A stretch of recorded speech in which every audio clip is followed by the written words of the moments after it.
Yes, so Mark, I would like to ask you about something. Can we talk about the positivity ratio?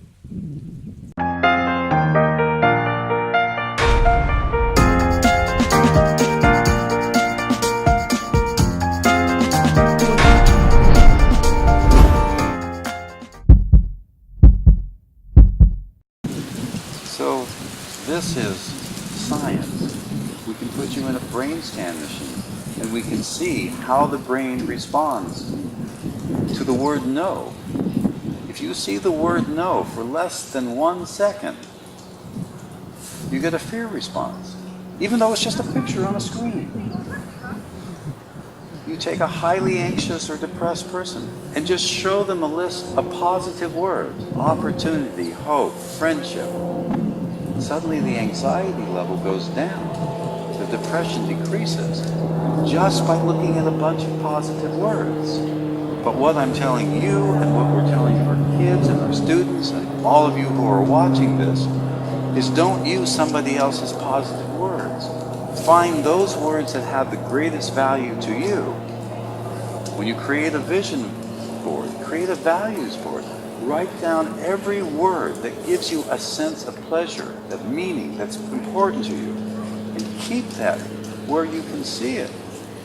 And take all the negative thoughts and beliefs and fears and anxieties and write those down onto another sheet of paper. We call that the crap board. And post that next to your vision board. Don't ever throw that crap board away. Because when the brain sees your crap on a piece of paper, it frees itself up from having to worry about it. You can go back to working on your vision. So we can teach children how to create vision boards. We can teach children how to laugh at their worries and anxieties.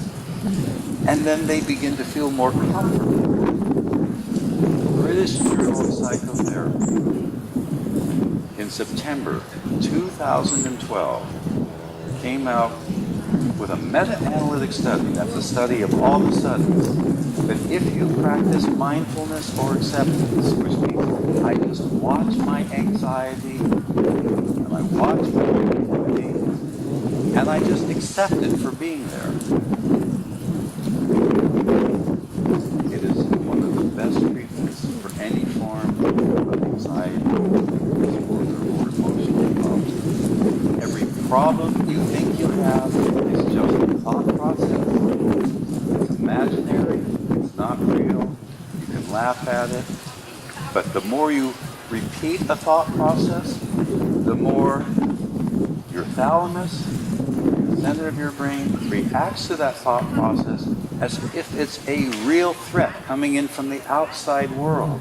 Your brain doesn't distinguish between negative inner thoughts and real threats from the outside world. So every negative thought you have sends an alarm signal to your thalamus, to your amygdala. Amygdala in Greek means almond, and that's what the amygdala looks like. And of course, that's the part of your brain that makes you go nuts.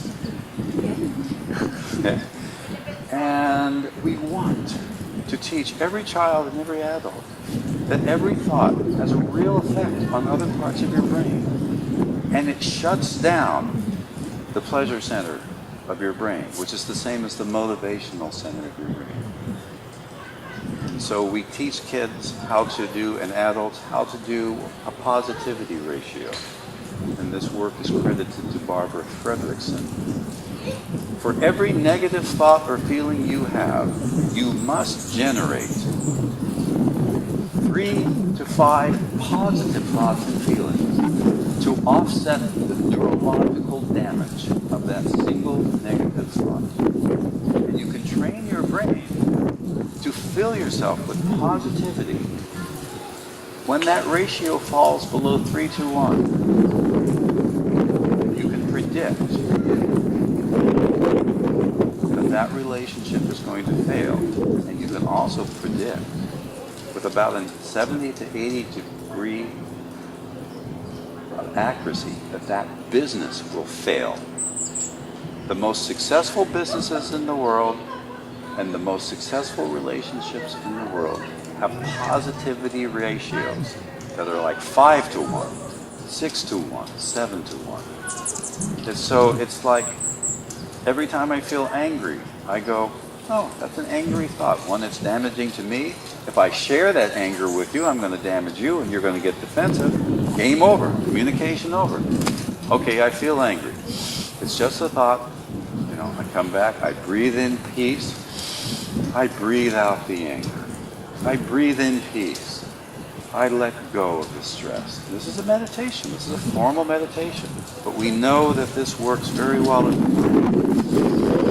using your breathing, focusing in on your positive word, your affirmation. You can teach this to kids. I breathe in peace. I breathe out anger. I release the anger. I draw a happy face of me and the person I don't like together. I walk up to that person when I don't like them. And I give them a compliment when I don't feel like it. We teach this to a young kid, and they do it. They go up. I don't know.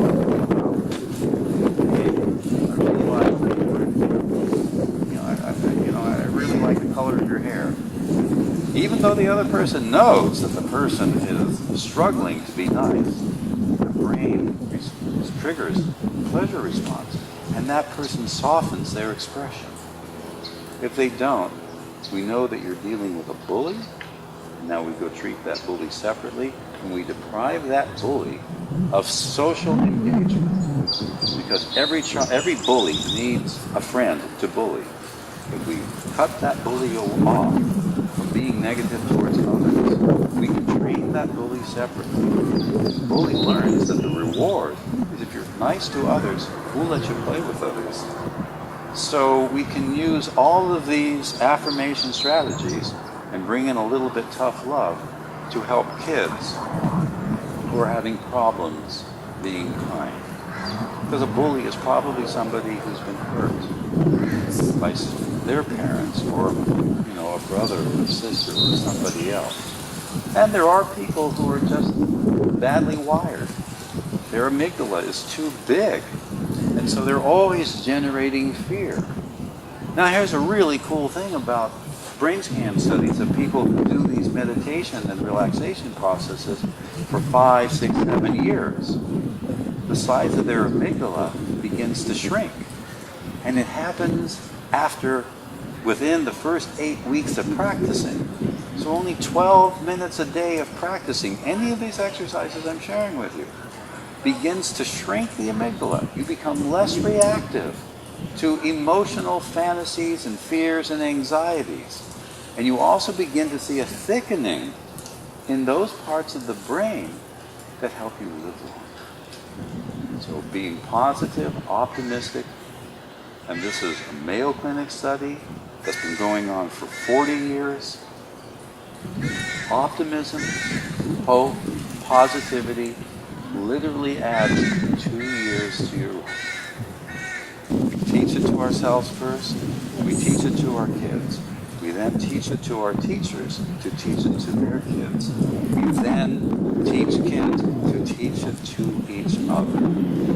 It's a simple formula that we can all do. It's all based on the current understanding of the brain.